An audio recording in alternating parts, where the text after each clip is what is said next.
Mana nih itunya? Oke. Jadi perlu kita ketahui bahwa dalam mempelajari Al-Qur'an kita apa sih yang diperlukan ya? Terkadang orang itu yang pertama itu kita pelajari adalah iramanya gitu kan. Yang penting irama. Bagus banget itu iramanya. Tapi terkadang orang membaca iramanya bagus gitu kan, nadanya bagus. Sedangkan huruf yang kita pakai ini, nah ini ya jangan sampai kita mempelajari Al-Quran itu merusak nih huruf saja, pengucapan huruf saja bisa mempengaruhi makna ya. Jadi apa nih yang terpenting dalam mempelajari Al-Quran ya?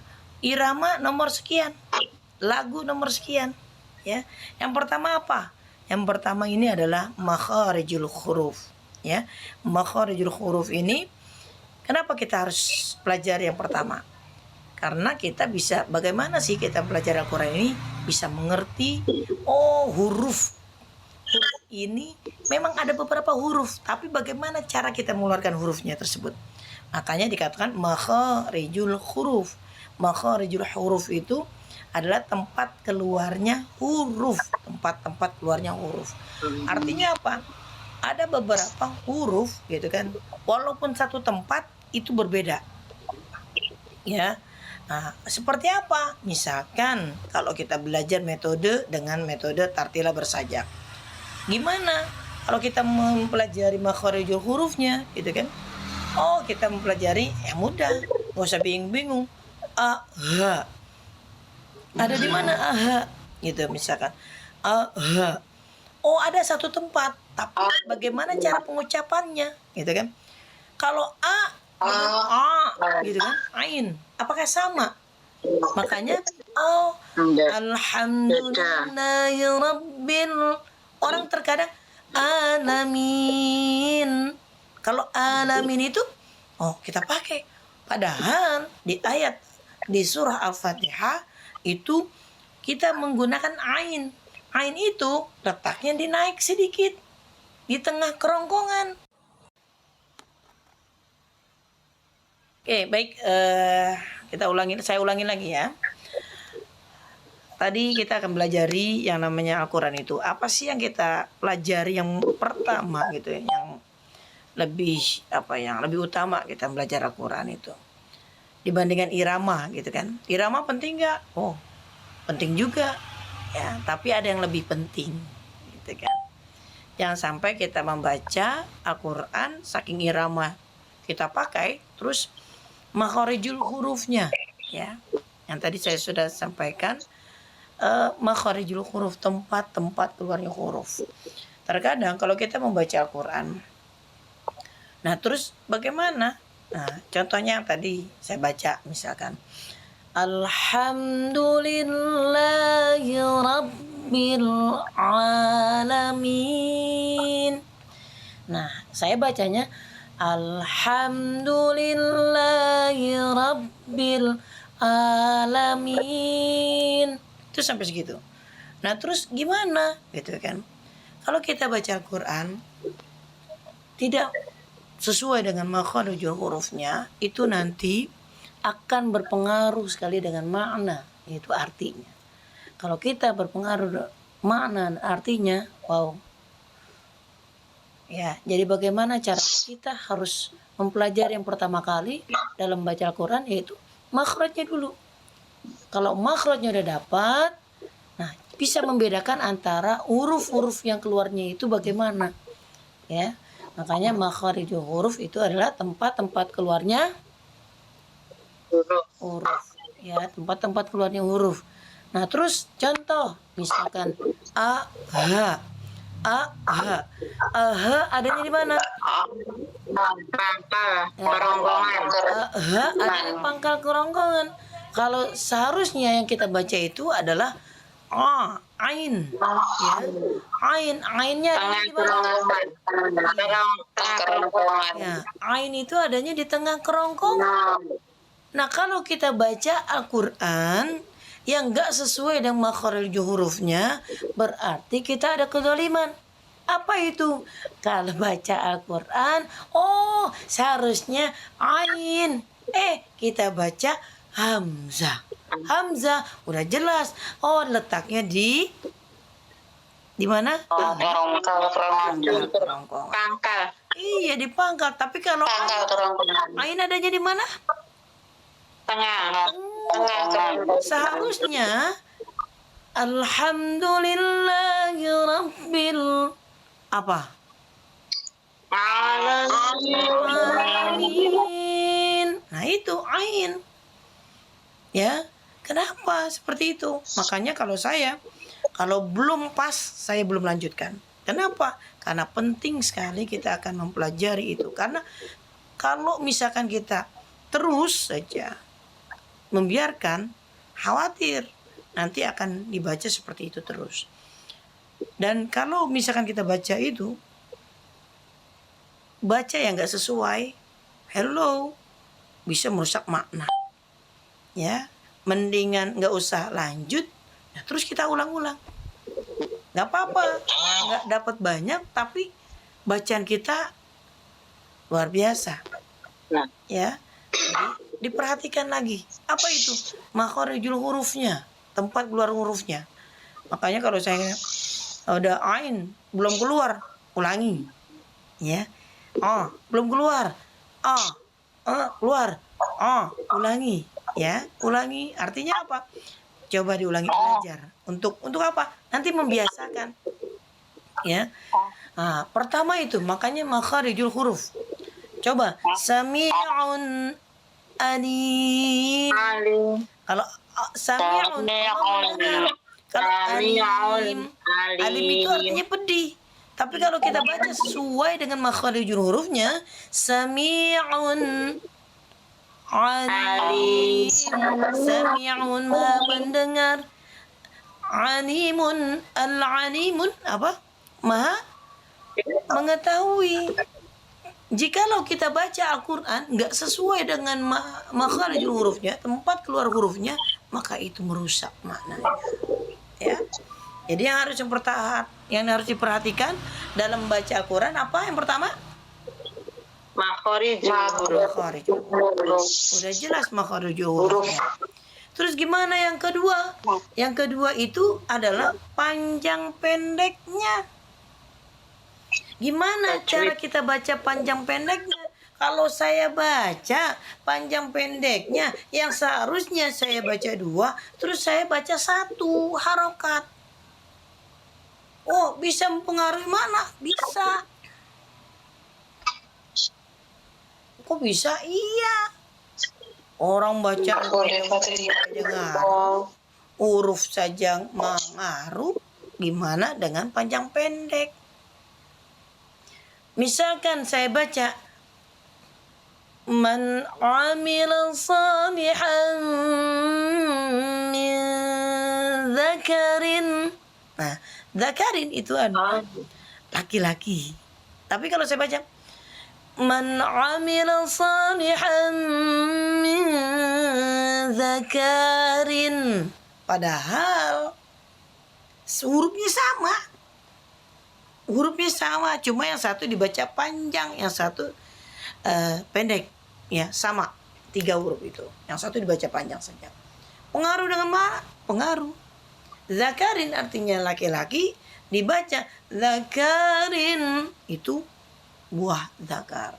Jadi hati-hati, itu juga maknanya luar biasa. Ya, bisa merusak. Itu dari panjang pendek udah bisa pengaruh. Ya, huruf pengaruh, panjang pendek pengaruh. Ya, terus apa lagi? Tanda wakof, ya, tanda wakof juga bisa merusak makna. Gimana sih, gitu kan? Oh, tanda wakof merusak makna. Contohnya kayak apa, gitu? Misalkan absarihim. Nah, misalkan itu, seharusnya itu menjadi satu kata.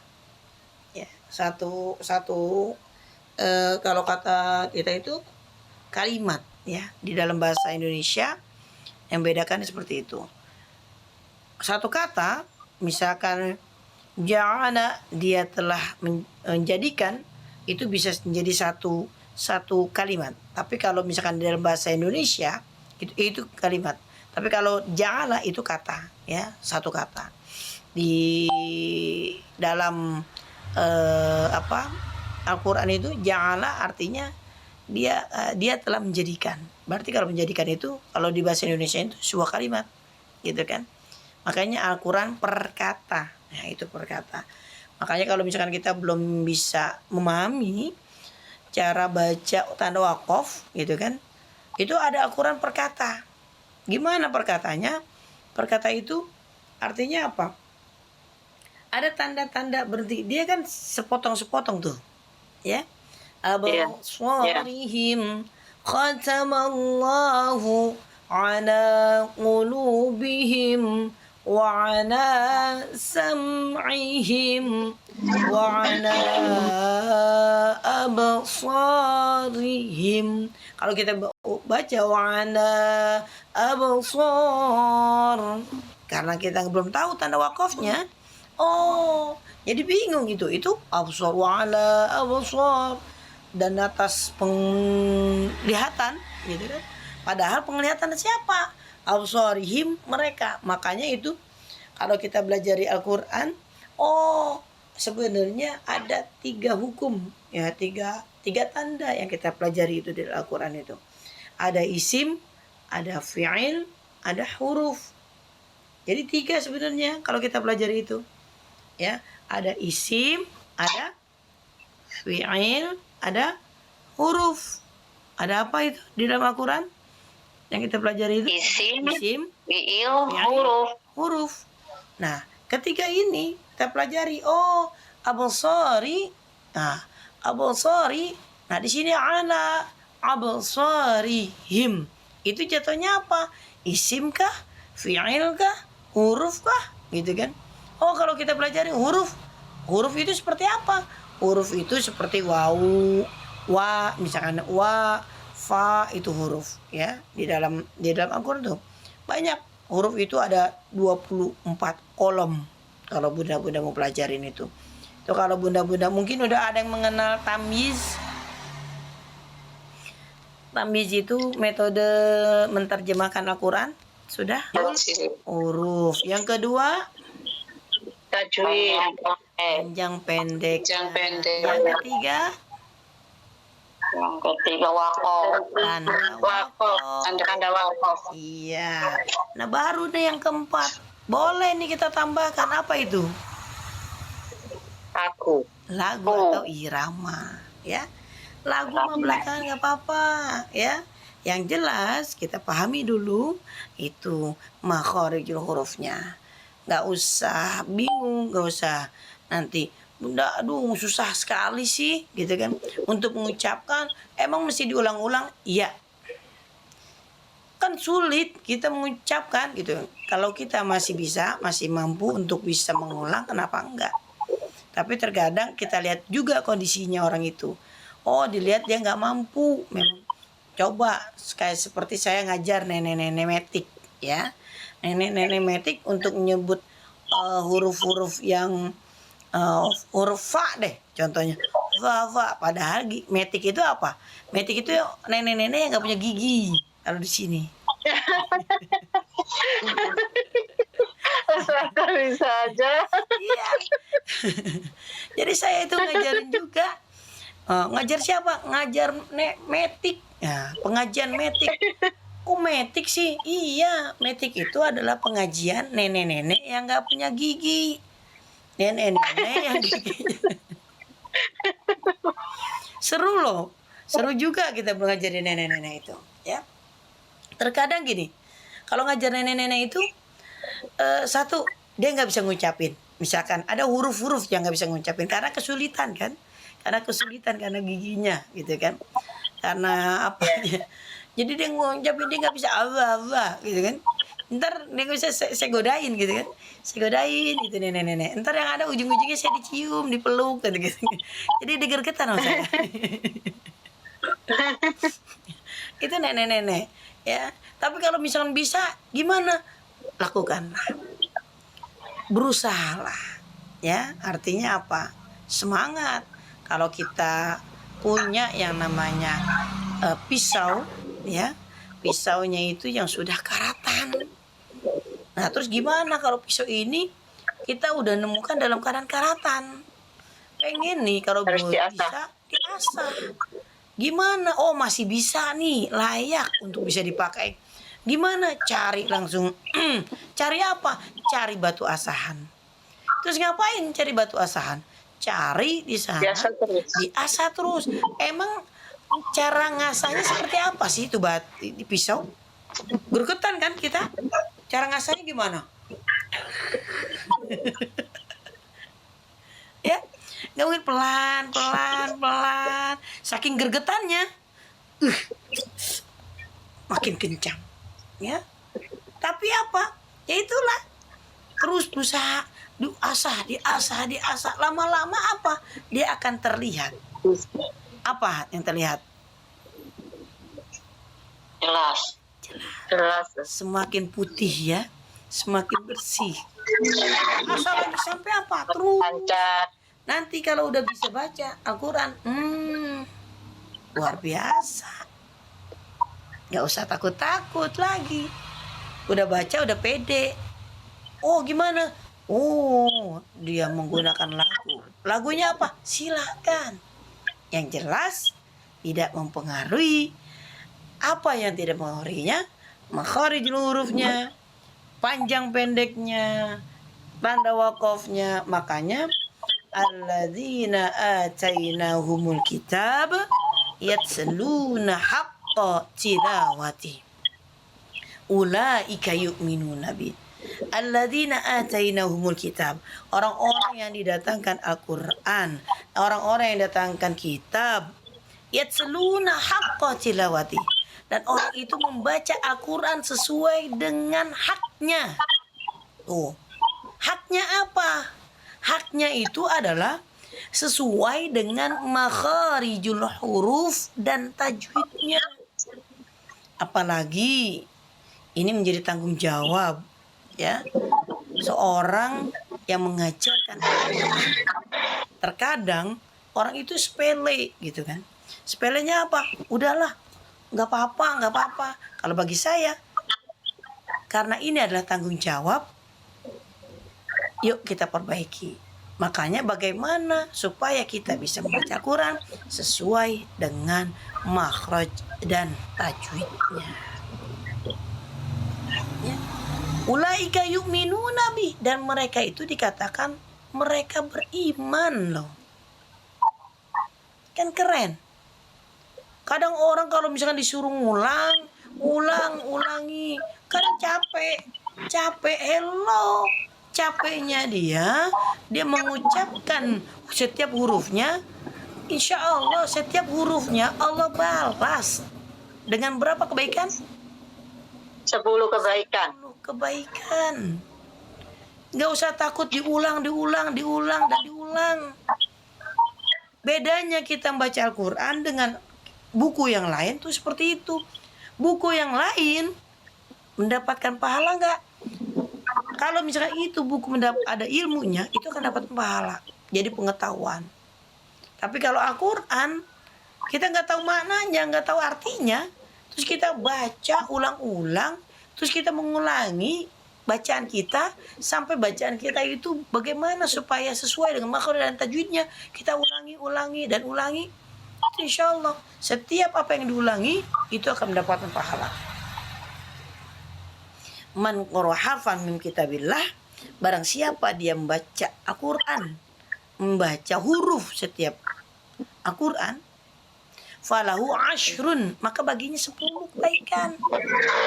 La akul alif lam mim harfun, enggak dikatakan alif lam mim itu satu huruf, walakin alif harfun, lamun harfun, wa mimun harfun. Iya, alif satu huruf 10 kebaikan, lam satu huruf 10 kebaikan, mim 10 huruf jadi 10 kebaikan. Berapa totalnya? Gak akan terhitung. 30 itu huruf yang sudah diulang-ulang. Bagaimana kalau setiap huruf yang kita ulang-ulang Gak apa-apa, diulang-ulang terus. Al-Fatihah, Al-Fatihah aja terus ulang-ulang. Sampai kapan? Sampai dia benar-benar menguasai. Menguasai apa? Menguasai bacaannya Al-Quran sesuai dengan makharijul huruf dan tajwidnya. Gak usah bingung, gak usah takut. Makanya kalau misalkannya Al-Quran, kalau orang terbata-bata, wayatang tafihi, dan dia terbata-bata di dalam baca Al-Qurannya, lahu ajran, maka baginya 2 pahala. Tenang, gak usah bingung-bingung. Berapa kali kita ngulang? Berapapun selagi itu. Terus kita mengulang dan untuk kebaikan. Kenapa enggak? Tapi balasannya kalau kita mahir gimana? Al-mahiru bil Quran ma'asyafaratil kiramil bararah. Orang yang mahir membaca Al-Quran itu bersama para malaikat yang mulia. Mau yang mana? Bukan berarti dia terbata-bata, dia ngulang. Terus dapat pahala. Tapi dari situ ada tingkatannya lagi. Kalau orang itu semakin bisa, dia bersama para malaikat yang mulia.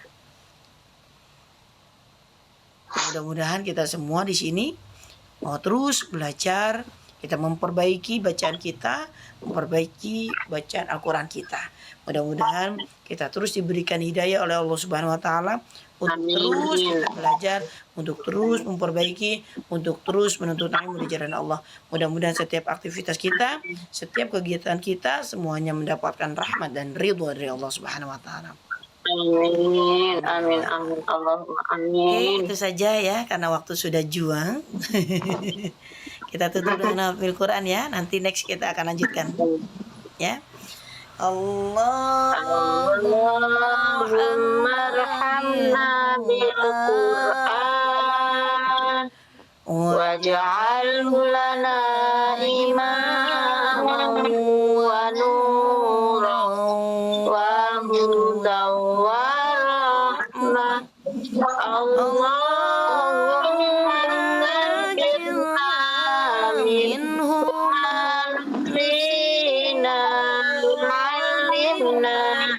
minhu ma jahilna warzuqna tilawatahu al-layli wa atrafan nahar Waj'alhu hujjatan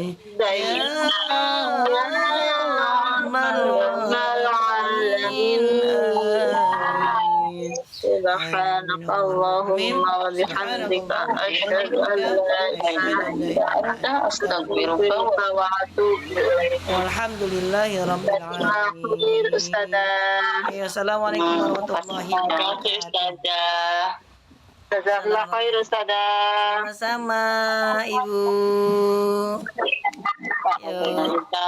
Selamat istirahat, selamat beraktivitas kembali. Amin.